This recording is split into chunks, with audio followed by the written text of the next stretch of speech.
বলছো যে তুমি দেবতার কথা, স্বর্গ কিংবা কোনো লোকবাসী? অপরূপ রূপ শরীরেতে তাঁর, পার্থিব সব যন্ত্রণা নাশী। সকল কামনা হয় সার্থক যাঁর মঙ্গল নামেতে।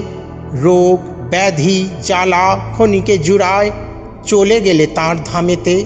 সদাই ব্যাকুল সেই দয়াময় প্রতি ভক্তের ডাকেতে।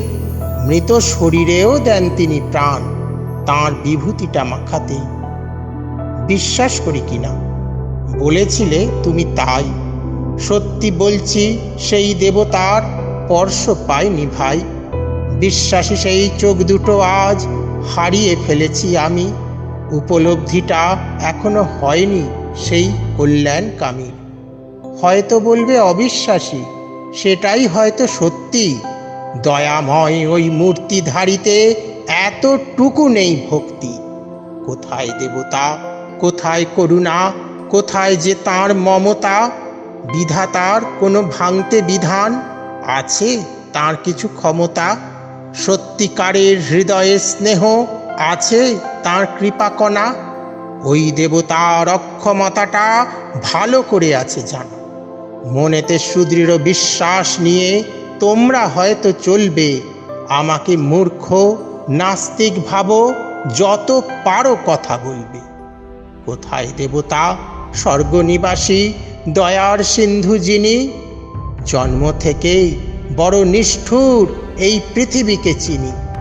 প্রচুর ভোগ্য, প্রচুর বিত্ত, আছে জ্ঞান, আছে ক্ষমতা। রুক্ষ কঠোর এ মরু বিশ্বে কোথায় একটু মমতা? স্নেহ দয়া মায়া ভীষণ অভাব দেখতে কি তুমি পাও না? ওই অগণিত অসহায় মুখ, একটু মমতা দাও না।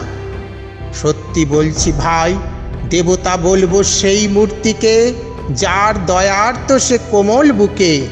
করুণা মাখানো আর্দ্র মমতা কষ্ট দেখতে পাই। গ্রীষ্ম ভরা এ বিশ্বতে ওই করুণা ছড়াবে যে। হোক না কিরিট জ্যোতিহীন দেহ, মহাদেব হলো সে। সেই মূর্তিকে যদি দেখি চোখে, যদি ছুঁতে পারি পা, ধন্য হয়েছি বলে নিশ্চয় মাথায় ছোঁয়াবো তা। বলবো তখন আমি বিশ্বাসী, ওই যে মূর্তিধারী সত্যই যে বড় কৃপাময়, ভব যন্ত্রণা হারি। তাঁর বিভূতিটা যদি ছুঁড়ে দাও, বুক পেতে আমি নেব তা। বলবো যে আমি বিশ্বাস করি দেবতা।